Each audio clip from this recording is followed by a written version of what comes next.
Okay, we had a little pre-show discussion. All right, that's crazy, I know. I'm immediately going against what I said 30 seconds ago before I hit record. So, are you guys cat people? You guys cat girl people? Cat girl people? Cat girl people. Y'shtola's #1 now. Oh, yeah, you know, the best commander ever. Finally, you know. I'm not gonna lie. True supremacy. I prefer Y'shtola mechanically. The whole bit here is Y'shtola is the #1 most built commander on EDHRec of all time now, officially. Yeah, for anyone who wasn't in the know. If you weren't familiar with the game. Yeah. Which, quite honestly, Dragon, Edgar Markov, Lathril, like, these are all just like generic sloppy decks, basically. Throw your elves in, throw your dragons in, throw your vampires in. Super popular commanders. The Dragon, they had it too good for too long. Someone had to unseat them. They had to. And who better than a little cat girl from Final Fantasy? Final Fantasy 14. I will say I like her. Like, mechanically, she's powerful. All the top like 20 commanders are powerful. At least with her, it's like open ended enough where it's just like you just need 4 CMC and up instants and sorceries, basically.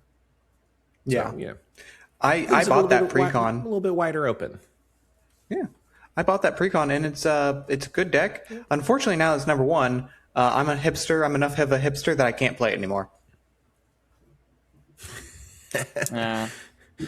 It's made me more interested in building her, honestly. So it's like, now that I know that everybody's doing it, I want to be better than them at it, you know? And I also have got plenty of decks where nobody's fucking playing them.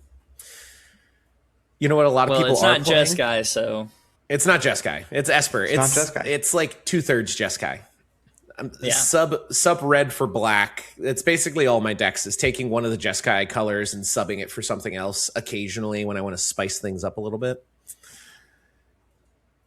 Yeah, you know. What you should do to spice up your ear holes is listen to this, the Lord's 124th episode of the Duels and Mana Dorks podcast, the Magic the Gathering podcast, where we talk about all things Magic the Gathering you need to know. I need to... For the longest time, Sam and I had a whole fucking shtick, and my hipster ass was like, I just need to change everything. I need to change the name. Yeah. I need to change the lineup of the podcast. I need to change up the entire subject that we're talking about. Yeah. Well, and it fucked up the flow. It's similar. Yeah. The DNA is definitely there. Yeah.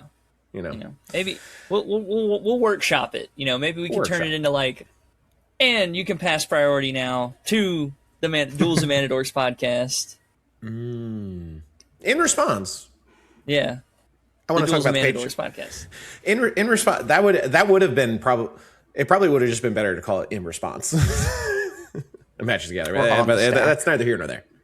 On the stack, I like the Howling Salt Mine, where they just kind of took a riff on a card name. I think that was pretty cool. Unironically is a really good podcast name. Howling Salt Mine, and they're just talking. It's just Reddit stories, Magic the Gathering, the podcast. But it's hilarious. It's a good time. They're good. They're doing good stuff over there. Good guys.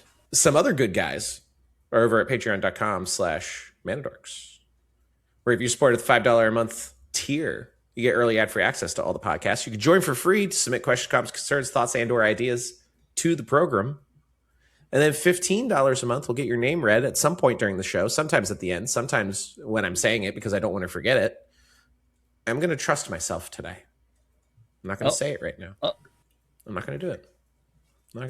I see you shiver with anticipation.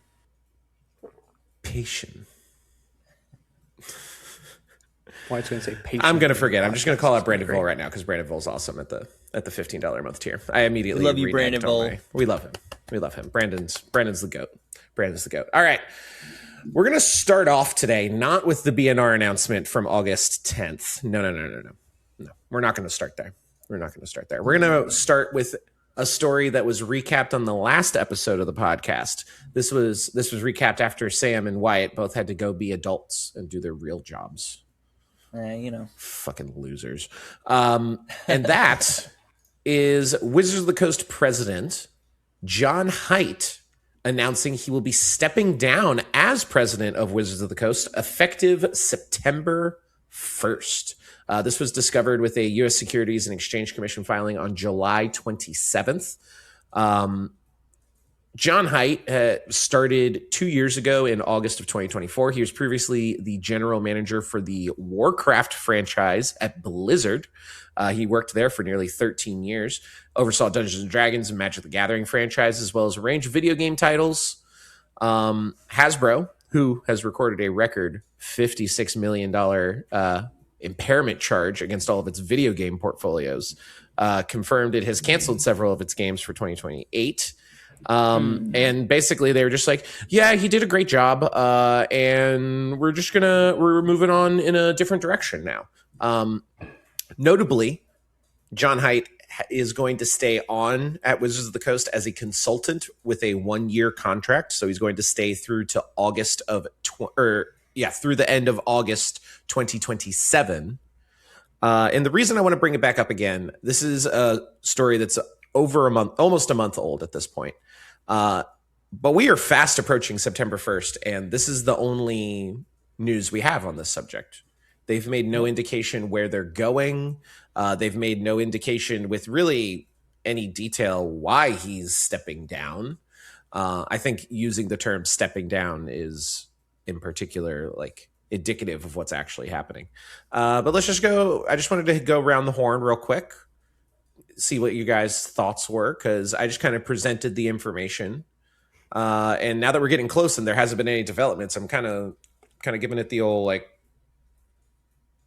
you know what I'm saying? Yeah. I'm just giving, for the audio listeners, I was giving a bombastic side eye, if you will. But Sam, we've seen Wizards of the Coast execs come and go since we started this podcast many years ago. What do you make of John Hight's departure and seeming no announcement of a replacement at this time? Yeah, I think compared to the last time, compared to when John Hight was coming in, when was it Debbie Wilshire and Watsy had to step down. She her announcement came and it was like Friday to Monday. It was like, hey, we're doing an announcement. Mm-hmm. Also on Monday she's gone, and John Hight will be here to replace her.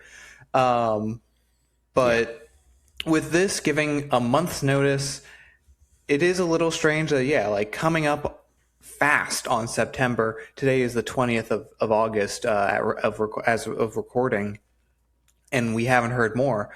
I don't know if that means that they're hiding it, or not hiding it necessarily, but if they're holding that information for a bigger press release, if they're still in the process. If they're still in the process, that's also not a good sign. But I think that I think the rate at which they are announcing this and giving us information is less concerning than it was with the most previous entry into this sort of news story with John Hight coming in. Yeah. What? I mean, it's one of those things where I don't want to say like heavy is the head that wears the crown, but all the responsibility falls on you. And I feel that they have swapped out quite a few times in just the time that we've been doing the podcast together. That is true. So it does kind of make you wonder, like, what's going on with the higher ups, the leadership, who's making these calls and steering the ship and everything. But I'm sure that they're saving this for like a bigger announcement. Maybe they're trying to get like some contracts finalized or something like that. I imagine that that's what's happening. When this announcement dropped on July 27th, they specifically said they were launching internal and external search. So at the time of the announcement in the filing that he was stepping down, they did not have supposedly a successor. which can kind of put a lot of pressure on you if you're trying to find someone in 3 weeks. Yeah. Maybe they're trying to give themselves some leeway there by having him officially step down, but keeping him on as an advisor to the company. So if it goes past September 1st and they haven't found someone, that he can just kind of keep the ship going in the direction that they want it going while they find someone. I feel like that would not be a good look for any party involved if that were the case. Just getting a little tinfoil hatty here with it. He was very closely, working with World of Warcraft, and maybe Magic the Gathering / Dungeons and Dragons was trying to court that and hope that he could be someone to facilitate. I would not be surprised if one of the 2027, one of the theories, the rumors that's been going around about what the sets are in 2027, one that I keep seeing a whole lot is World of Warcraft coming up. And I feel like that one would fit just fine. Oh, yeah. I think that would be another, potentially, that could be another Final Fantasy type run. Yeah. Here's my thing about the IP is big enough. Here's my thing about the World of Warcraft is with Final Fantasy, with Lord of the Rings, with all of these, part of the idea of these universes beyond is to bring in outside players, to introduce new players who love these other franchises. But you go to your local game store and you're like, all right, who's World of Warcraft going to bring in? They're all already here at this Commander night. Well, getting a Universes Beyond for the Magic players, that might be a way to help kind of soften the general opinion about Universes Beyond from the player base. Finding the things that Magic players are really into and then courting them as full-blown Universes Beyond. I think that's kind of why we saw very little pushback to the Warhammer 40K Commander decks, for example. Right. Because that's while not a circle, that Venn diagram has a very heavy overlap between Magic and Warhammer. I also think it's one of those things that it would fit so seamlessly in, kind of like Lord of the Rings, where it's just one of those things that it would just kind of flow. And I do feel the same, where it's Magic players are a lot less abrasive when it feels very natural to be in the wave, versus kind of going against it with something, I don't know, Star Trek. Yeah. Well, it's like we talked about on the previous episode of setting-based IPs versus character-based IPs, and a setting-focused, a vibe-focus, Middle-earth with Lord of the Rings, the Final Fantasy aesthetic, versus here's superheroes, here's the fucking Starship Enterprise. I think that's one. Yeah. See, you were going to go to superheroes, and then you also remembered that Teenage Mutant Ninja Turtles was also in New York, and then you also remembered that Spider-Man was in New York, and you were just these are superheroes. All true things. These are all true things. But World of Warcraft is very much an aesthetic and a setting. And I'm sure there's a bunch of fucking dorks out there, bunch of massive nerds that'd be like, oh yeah, fucking Agamemnon is such a cool character. I don't know if that's I know nothing of World of Warcraft. When Arceus. That's a Pokemon. That's Pokemon, I think. RC card. Not a great Universes Beyond, but RC card. I was a RuneScape kid growing up. Arceus. Is that a thing? I don't know if that's... I was a RuneScape kid. That's the Lich King. Okay. If there was a Fist of Guthix or a Falador Massacre or something. If there was a RuneScape set, I would be like, God damn it, they got me. They fucking got me. You want to talk about some holdouts? They put out a RuneScape Secret Lair or something like that. I bet that would sell like hotcakes. Oh my god, yeah, dude. Don't even trip. They did. Hey, I can't even say it's not a possibility because they did Stardew Valley, and that blew my mind when they did that. That's impressive. I had a thought. Get it back. Think, Bring it back. Bring it back. because I was trying to bring it back to John Hight. He was at the height, and sometimes when you're at I that lost height, it. I lost it. All right, we're moving on. Did you guys have anything you want to say about John Hight departing Wizards of the Coast? John Hight, we barely gone knew but ye. not forgotten. Literally, we barely knew you. You barely said a damn thing. And I also remembered the terminology of him stepping down and it having this kind of longer tail of filing, and then he's leaving over a month after the filing, and they're talking about finding a successor and taking their time with it, makes it seem much more like he made the choice that he doesn't want to stay. Mm-hmm. And maybe he wants to go on to something else. Yeah, that does kind of seem to be the vibe. And compared to his predecessor, I mean, Wizards of the Coast is much more financially well off now and way more successful now than it was when he started. Hello, Kat. Jester says hello. Welcome Hello, to Jester. The podcast. We love you very Speaking of much. cat girls, Cat girls. I'm a cat. I'm a cat guy. I'm a cat girl guy. She's lovely. All right, let's move on to the banned and restricted announcement from August 10th, 2026. Only 3 formats had a banning or restriction. Standard seeing 3. The biggest hitters in Standard right now: Badgermole Cub, Stormchasers Talent, and Gran Gran got the axe. They took that the granny. kind of surprised me. They took the granny out back and they shot her right in the head.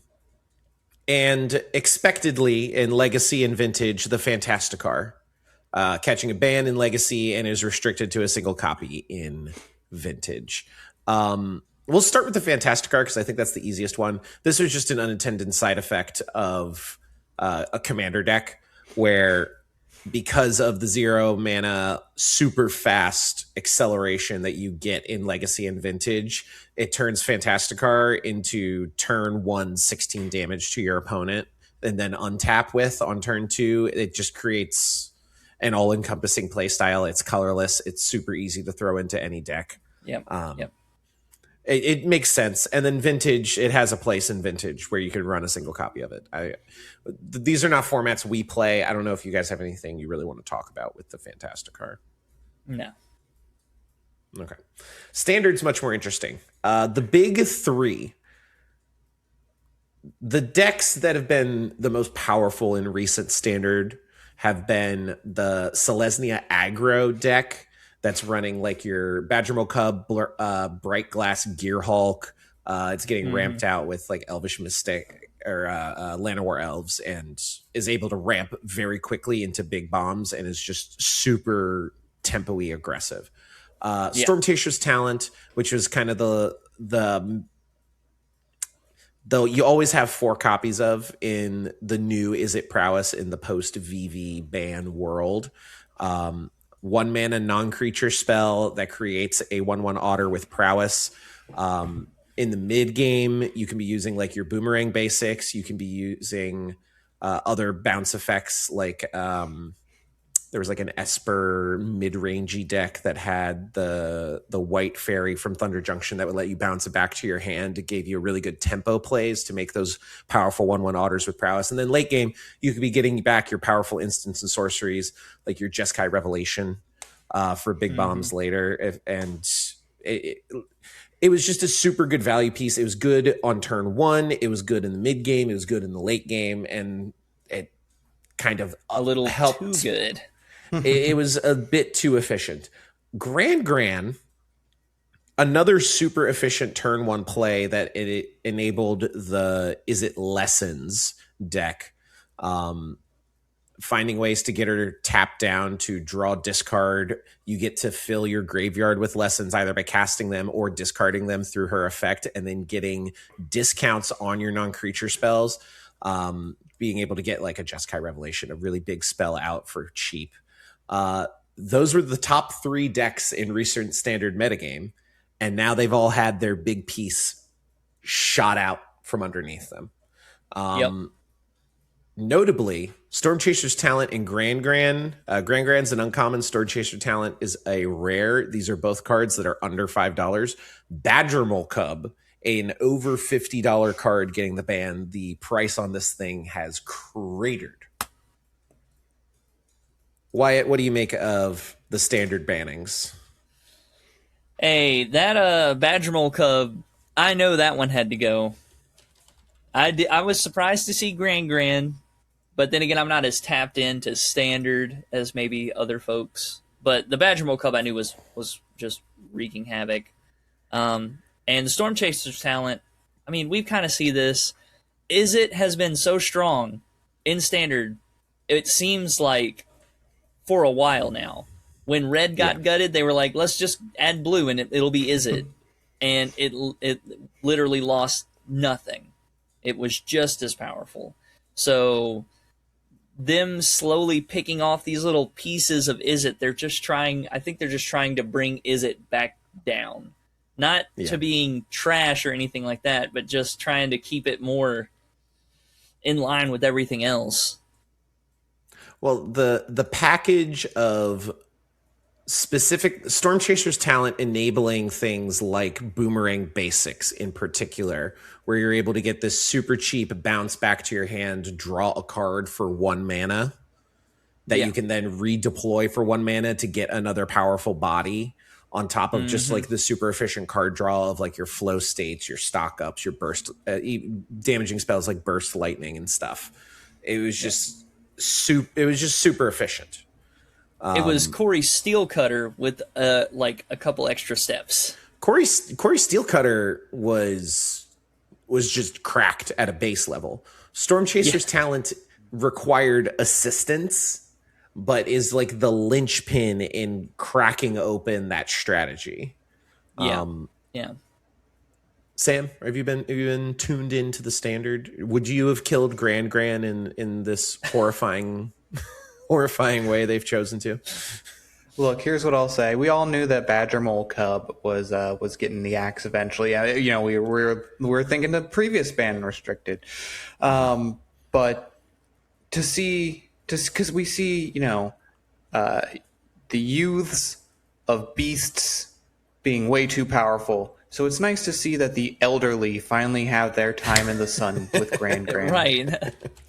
There you go. Yeah, you know what? Like, and here's the thing we've often talked about when it comes to banned and restricted is we're like, why did they do that one? Why did they take away this random, maybe not even a linchpin, but maybe just an enabler for this deck or whatever?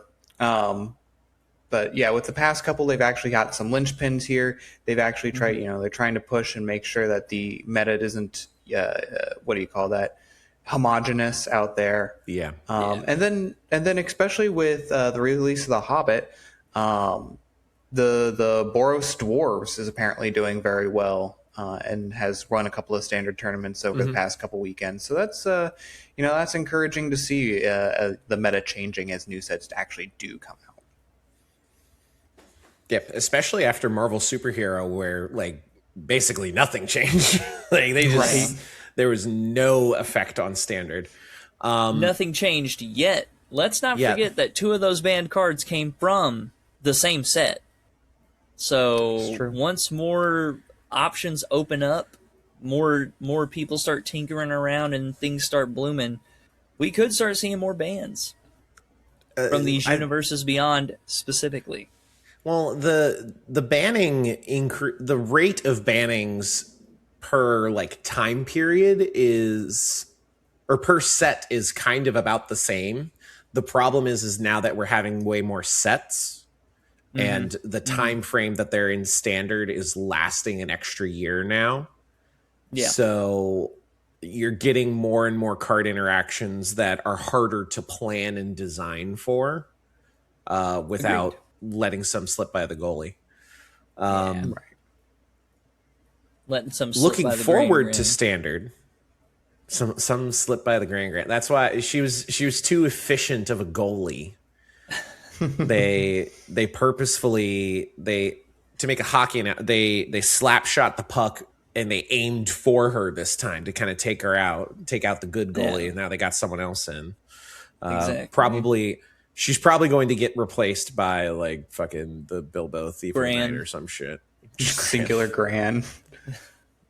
This is so stupid. This is such a stupid thing. It looks like going forward, the most played card in Standard with these bannings is going to be Tablet of Discovery from Secrets of Strixhaven. That's the uncommon artifact, 2 and a red. When it enters mill card, you can play that card this turn, and it taps for red, but it taps for 2 red that can only be spent on instants and sorceries. A much more like control-y, mid-rangey piece, which might actually help. Like if this becomes like a normal thing that is played, it's going to make control strategies a bit stronger. And it might help slow things down a little bit and kind of give breathing room to some more like B tier strategies that might be able to break in to the A or S tier. Yeah. Well, I mean, that's one thing you kind of want to avoid, though, is you really want to watch out for that like mid-range / control deck kind of hell that you can get in sometimes, where it's just every game turns into a slog, turns into, just trying to make it to the mid game or control them till you can start taking them out with like a 1/1 or a 2/1 flyer or something like that. The thing is that's what this is what the format needs right now. True. I mean, like I said, it's good to introduce new decks. You just also have to kind of be mindful that you can enter into mid-range hell. Yeah. Thankfully, I don't think we're going to see a mid-range hell comparable to the current mid-range hell slop that is like CEDH. Oh, yeah. No. Nothing like that. Tournament CEDH looks like a fucking miserable experience. Well, I think that more so has to do with like the rules of how they get points and everything, because now everyone's just like more so shooting for a draw, because they're like at least a draw is not me losing points. Yeah. Also, real quick, I just want to point this out.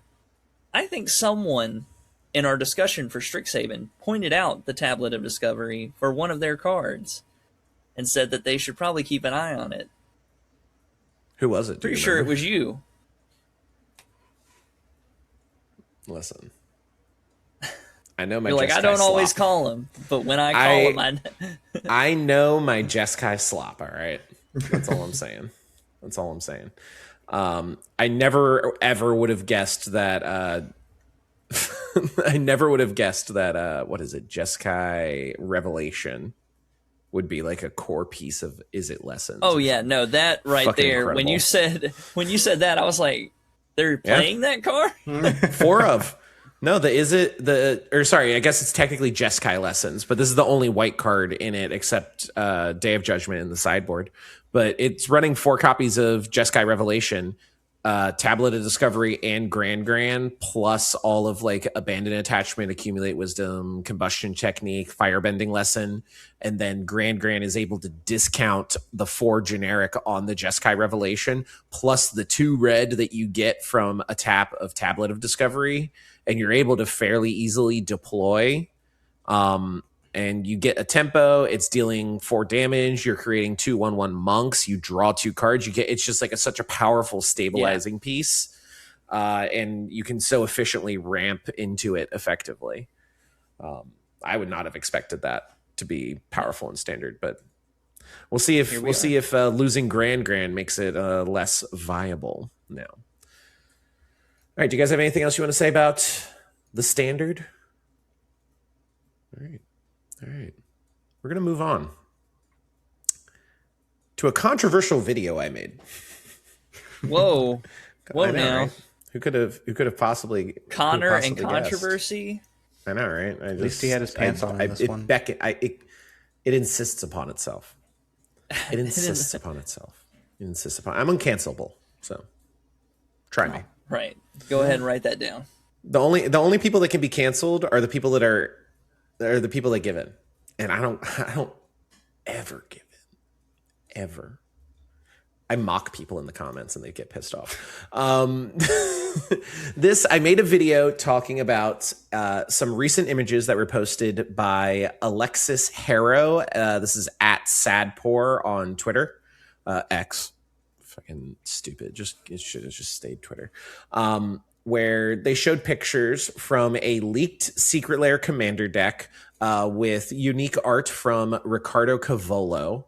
The Commander deck presumably would have Yennet, Cryptic Sovereign as the commanders, and Esper care about odd or even numbers. In this case, they chose odd, which is pretty fucking cool, I think. And it showed some pretty valuable reprints here. We're getting things like Breach the Multiverse, Void Winnower, the big one, Esper Sentinel, Sensei's Divining Top, and even some really solid value pieces in like a Trading Post, Swords to Plowshares, Virtue of Pestilence, Reconnaissance, just like super playable pieces and a solid value. And it included a deck list. And I was talking about how the value in this deck list, assuming it is accurate, is very, very high. I mean, Esper Sentinels, a $60 card. Sensei's Divining Top, $35. Void Winnower, $18. For some reason, this deck is running Yavimaya Cradle of Growth to make green mana, presumably for some of the theft effects. But when I was looking through the list, I didn't really see much that it could use that for. I don't know if there's some edge case or if it's just like it can technically run it and it's a good place to reprint it. I don't know.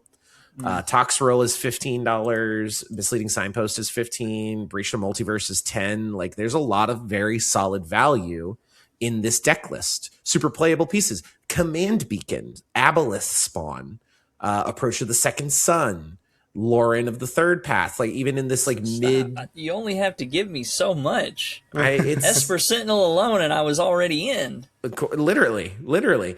And the total value on this deck in cheapest printings is $296, which if they do what they've been doing with these Secret Lair Commander decks, and we're looking at like $150 drop, this is going to be a very popular product. And I was just like, hey, this is really cool. That was my mistake. Yeah, my up. bad. I fucked up by saying it was cool, obviously. And You to the shill. tune of the shill, right? God, I fucking wish I could shill. Listen. We would never be. I highly doubt we will ever be Wizards ambassadors because of the shit we say on these programs. But to the tune of 170,000 views on Instagram alone with 170 comments. The funny thing was every other comment was like, this art is dog shit. I love this art. These I wouldn't wipe my ass with these cards. Riccardo Cavolo is one of my favorite artists. I'm going to try and get it. Fuck, I love the art. Literally disgusting. Why would anyone want this? That was hilarious. Watching that happen in real time brought me so much joy. And then the flood of comments, and this is where I want to talk. We can talk about the deck. The deck looks fun. I think it's a fun commander. There's a lot of people that are joking. It's like, dude, this was like a low-key commander that I had been playing, and it was really fun. Now everybody's going to know about it. Oh no, my secret commander, my secret tech. Right. For those of you that don't know what Yennet does, which is most people, whenever Yennet attacks, you reveal the top card of your library, and you can cast it without paying its mana cost if the mana value is odd. If you don't cast it, you just draw the card. And then it's a 3/5 with Flying, Vigilance, and Menace. So super evasive creature, easy to attack with, really good attack, a really good attack trigger. The controversy is this theory that has been brewing up on the internet that drives me fucking bananas. And that is that Wizards of the Coast is purposely leaking these commander decks and sending them out erroneously, in quotes, to drum up publicity.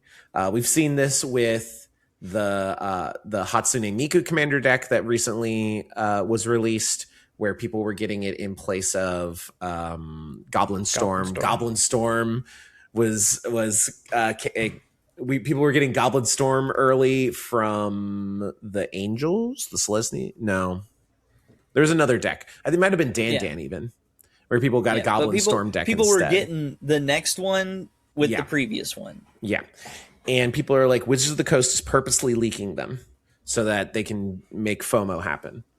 And I think that is some of the dumbest smooth brain behavior I've ever seen. Wizards of the Coast.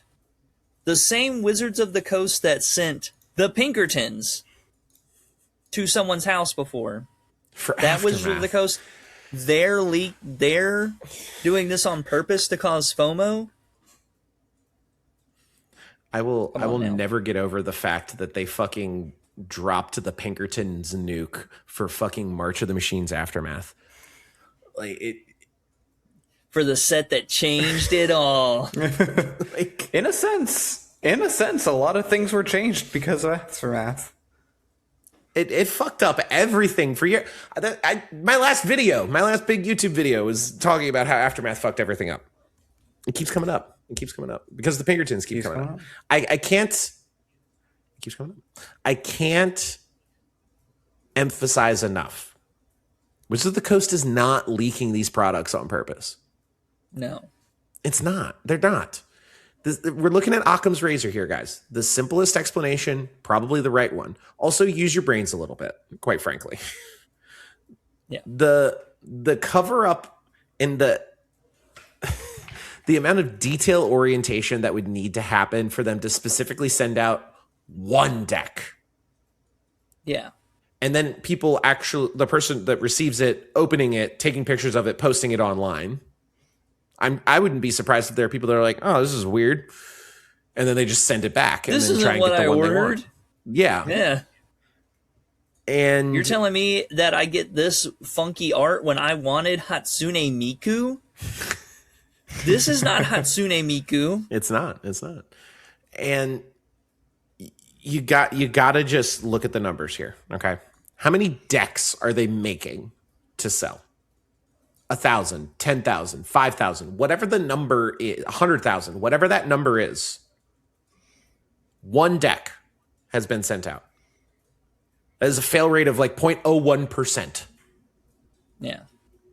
Which is very reasonable, particularly when you're looking at these printers and distributors that are having fucking Flesh and Blood and Pokemon and Yu-Gi-Oh! And next summer the fucking Naruto TCG shoved through them with all of the Magic the Gathering product that is coming out, with all the secret lairs, with that, like, there's going to be fuck-ups. Yeah. The quality control is gone way down. And crimples are like a thing. Way up. Even basic Magic cards. It happens. Mistakes happen. It used to be back in the day that like a misprint or like a card that had been crimped in the packing process, those were like valuable cards because they were very, very rare. And now they're not. They're worth what the base printing is because they're not rare anymore. Like, I don't know. It's actually Big Cardboard's way to induce FOMO. You got to get you a miscut card. Big Cardboard is crazy. Sam, am I crazy for finding? I am crazy. Am I crazy for finding out that the internet is dumb?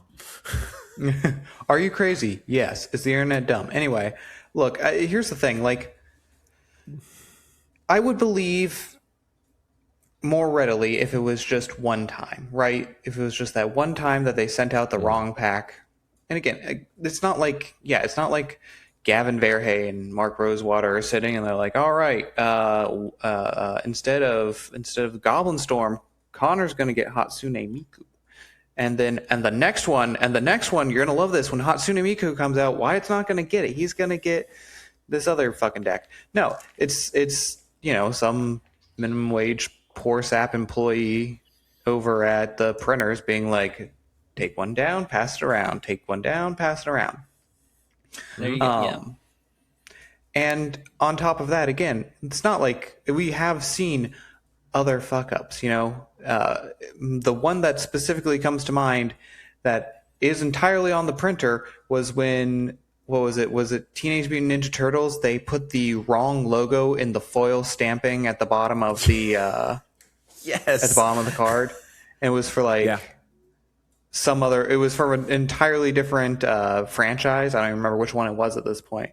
Like, I think it was Pokemon because it was like basic energies. it's like we've known for years that these printers are overworked and underpaid. Let's be honest. They're not expanding like they should. Oh, yeah. Yeah. No, this problem is only going to get worse. And I know it's very in vogue for everything to be this grand conspiracy, all the enshittification of Netflix. They're conspiring to try and it's like, okay, sure. Yeah. Whatever. Not everything's a fucking conspiracy. Sometimes they just have bad quality control. Look, if they wanted to generate hype and excitement for this deck, the best way to do it? Announce it. yeah. Like they do. Literally. Like, leaking this on Reddit for what small subset of the community to find out about it. Yeah, that'll really get it out to the public. Right? Reddit. And it's like this tweet, it's got 80,000 views on this tweet. Really cool. There's millions of Magic players. Yeah. They would be much better off just like, here's a post, we're making a Secret Lair Commander deck. They could go so far as to even just be like, we're making it, we don't know when it's coming out though. And people would be like, oh sweet, we're gonna get Esper Sentinel. Yeah, freaking sweet. For sweet Lois. Freaking sweet, Lois. Yeah. So you guys are dumb. Use your brains. We need to use a little bit of critical thinking skills. I know it's rare these days. But you can't just be like, oh, they're just trying to market to us. Also, if they were, what fucking difference does it make? Yeah. The product's still the product. Like you don't have to buy it. There's an old saying in Tennessee, it's in Tennessee. I don't know if they have it somewhere else too, but fool me once, shame on you. Fool me twice, can't get fooled again. I don't. So it's a little different where I'm from. Yeah, I don't. They do things a little different down there in Tennessee, don't they? They do things a little different down there. They drink their iced tea on a rocking chair on the porch. Yeah, everybody does that. Yeah. That's why you that's why you have to leave early from the podcast, because you got exactly. I got to get out to the rocking chair with the kids. Yeah, no, absolutely. No, I respect it. I totally respect it. Do you guys have anything else you want to talk about with this deck mechanically? I think it's really cool. I mean, if you want to, or we could call it done right now a little early. We could go back to Mystery Booster Commander. There's a bunch of fucking cool shit there. People also hate the Rulebreaker text, even though people hate it. Yeah, they're like, you're breaking the spirit of the format. It's like, fuck off. Come on. Oh my god. Right? It's literally like when they had that whole discussion about hybrid mana. You know what's funny about that is and people were like, oh no, it's breaking this. I'm like, I'm fine with this because it literally is just this card.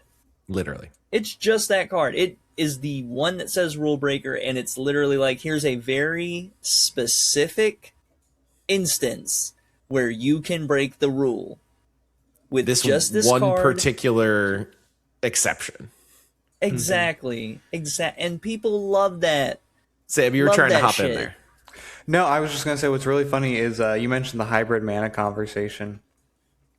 And I think this just goes to show how all over the place people are with their Magic opinions. Is I went to the LGS, played some Magic. When you pay $5 entry, you get a pack. I got a pack of Marvel superheroes, ripped it. I've only ripped like 4 packs of Marvel superheroes. I've gotten the same rare land, the Gruled land that taps for colorless or can tap for a color, but depending on base. I've gotten that twice in 2 packs. Yeah. And this one guy sat down across from him. I mentioned that, and he goes, "Oh, I don't fuck with the Marvel superheroes. Those aren't real cards." And then, like 5 minutes later, we were talking about the mystery booster, and some guy's like, "Did they ever?" Brought up the rule breakers. Like some other guy, he's like, "Did they ever bring they ever make the hybrid mana thing a rule?" And the guy who doesn't fuck with Marvel cards is like, "Oh, I think that's a really good idea. I think they should do that." I'm like,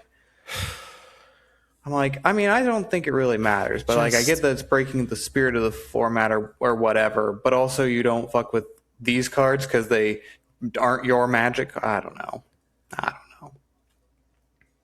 People are unreasonable is the thing. People don't have internal logic, guys. It's actually just Magic discourse is a circle. Literally. It's a circle. Like, they drive me fucking insane. So like Saluma, Light of Aeson, for example, the white one. It's the Angels one where you can run all the Angels. It's like this is a mono white commander. What do you mean you can run whatever angel you want? It's like, because it's a home for the Angels where you could run whatever angel you want without being in these fucking boring ass 5-color slop fests. Thank you. I was That's like, it just turns into 5-color slop. Now it's actually interesting because you're only playing the Angels. It's a white deck. It is a white deck where your fucking removal, your ramp, your everything has to be white, except you can run all the Angels in it, so you don't have to limit yourself in that aspect. Fucking, God, people. You're telling me that if it was just a 5-color commander, that you would be running some of those weird Angels that are in multiple colors? No. You're going to run generic good stuff. No, you're going to run Rampant Growth, and you're going to run fucking Toxic Deluge, and you're going to run Jessica's Will. You're going to run all the fucking colors, best cards. Yeah. And it's not going to be about the fucking Angels anymore. If you want it to be about the fucking Angels, play the fucking Angels. And you got to be in white because Angels are predominantly white, but you can run whatever one you want. Just go for it. Have fun. It's like people don't want to have fucking fun. I would love to see if. Oh my god, the unluckiest planes. Oh, he's cool. I'm good. We're good. We're good. All right. We're good. You go. Yeah. If they had formatted it differently, like if they had done it like backgrounds, and they just made them all colorless backgrounds, where it's like, all right, Angel, and you can choose, or like Baba Ganoush, and you can choose background, and this background is a colorless background that just says you can play any Angel card. Would people have been as upset? I don't know, but just because it is on that one card, all encompassing, I don't know. Yeah. If they had given the flavor name of it anything but Rulebreaker, like if they called it like Boosted, because it's Mystery Booster or some shit. Yeah. Boosted, the unluckiest Planeswalker. A deck with this as a commander can have an aura card of any color identity and any basic land cards. And instead they just called it like anything other than Rule, because they specifically call it Rulebreaker. People are like, they're fucking up my rules of Commander. Not my rules. Nah, it's so wild to me because everyone wants to complain about like getting the partners, like getting more partners or getting more backgrounds and things of that nature. And it's literally just going to add more options to these already existing things. But would it really? Because are you going to choose to play a different partner over like File Smasher or something, or a different background over some of the ones they've already picked? This is, I feel, one of the most interesting ways to do this. Yes, by far, because it's so limited. Mm-hmm. Yeah, like imagine a world where instead of the Cosmic Spider-Man, we got just like Spectacular Spider-Man was like a white Spider-Man, and it said that if this card is your commander, you can have a spider hero of any color identity in it and any basic lands. Yeah. It would be a better deck. It would be more interesting. It wouldn't just be this generic slop fest. Which is, people have complained about that for these Universes Beyond sets. They complained about that with the Teenage Mutant Ninja Turtles. They complained about that with Spider-Man, where it's like they always introduce this generic good 5-color commander to play with, insert Universes Beyond thing here. And it's like, that's not interesting because it breaks down into almost the same thing, give or take maybe 10 to 15 different cards. Literally. I'm starting to think that maybe the people of the internet just want to complain. That's a thing. That's a thing. You might be onto something. Yeah, that clip's going to be another 200,000 view one where people think I'm stupid. They're going to take you out of context. Oh no. No, I wasn't even taken out of context. Connor's taking magic context. Sucks. I was taken in context, and then they were arguing with each other about something that the video wasn't about. It was incredible. Just to be real with you, though, on Instagram, I completely believe that. Instagram, I've gotten some of the meanest comments ever. And I'm just like, why? It's right. Like, that's behavior I expect out of Twitter. Right. Hold yourselves to a higher standard than Twitter, please, for the love of God. Come on. Instagram. Please. Come on. I was on TikTok for years and maybe had like a handful at most of comments where I was like, well, that seems a little unnecessary. On Instagram, I'm already over. I can't even use both hands anymore. It's gone. And I haven't even been posting on there that long. Literally. Man.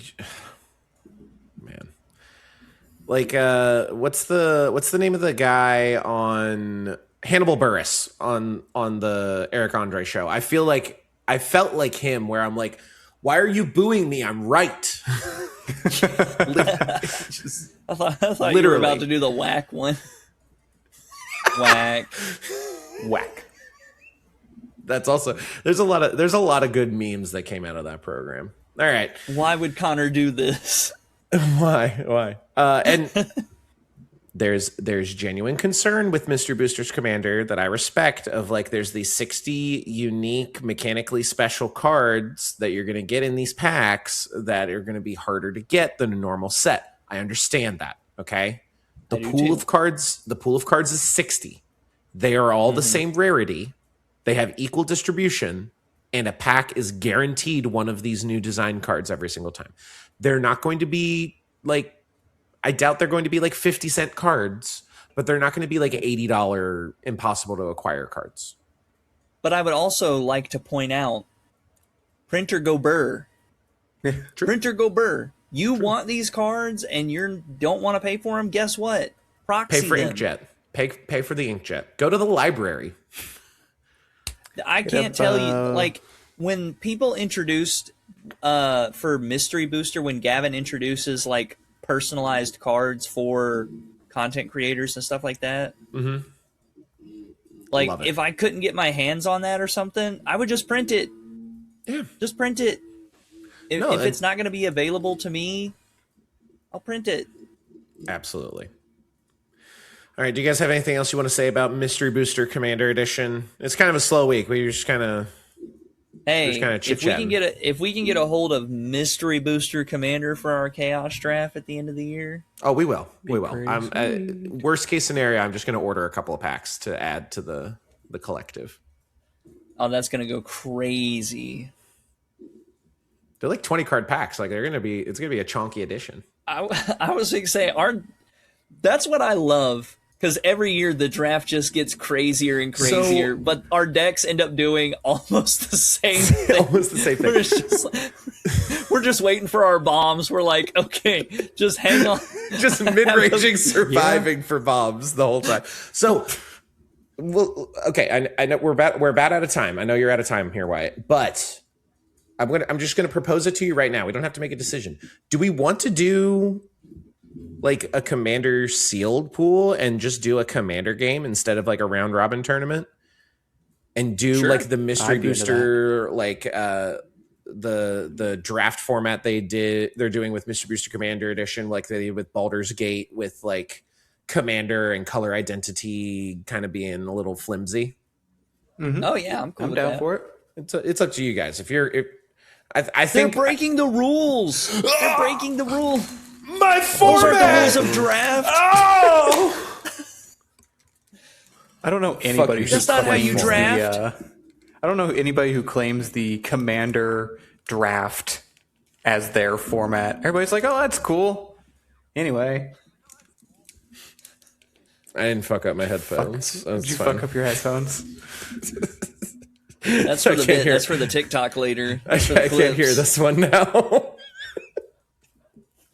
Anyway, that's all the time we have for this, the Lord's 124th episode of the Duels and Mana Dorks podcast, a Magic the Gathering podcast. Shout out to our $15 a month patrons at patreon.com/manadorks. We got Brandon Vole out there keeping the lights on. Keeping the lights on. Couldn't Shout out, be Brandon. done. I'm gonna need to resolve this headphone thing now. This is gonna drive me fucking nuts. With all that being said, we love you very much, and as always,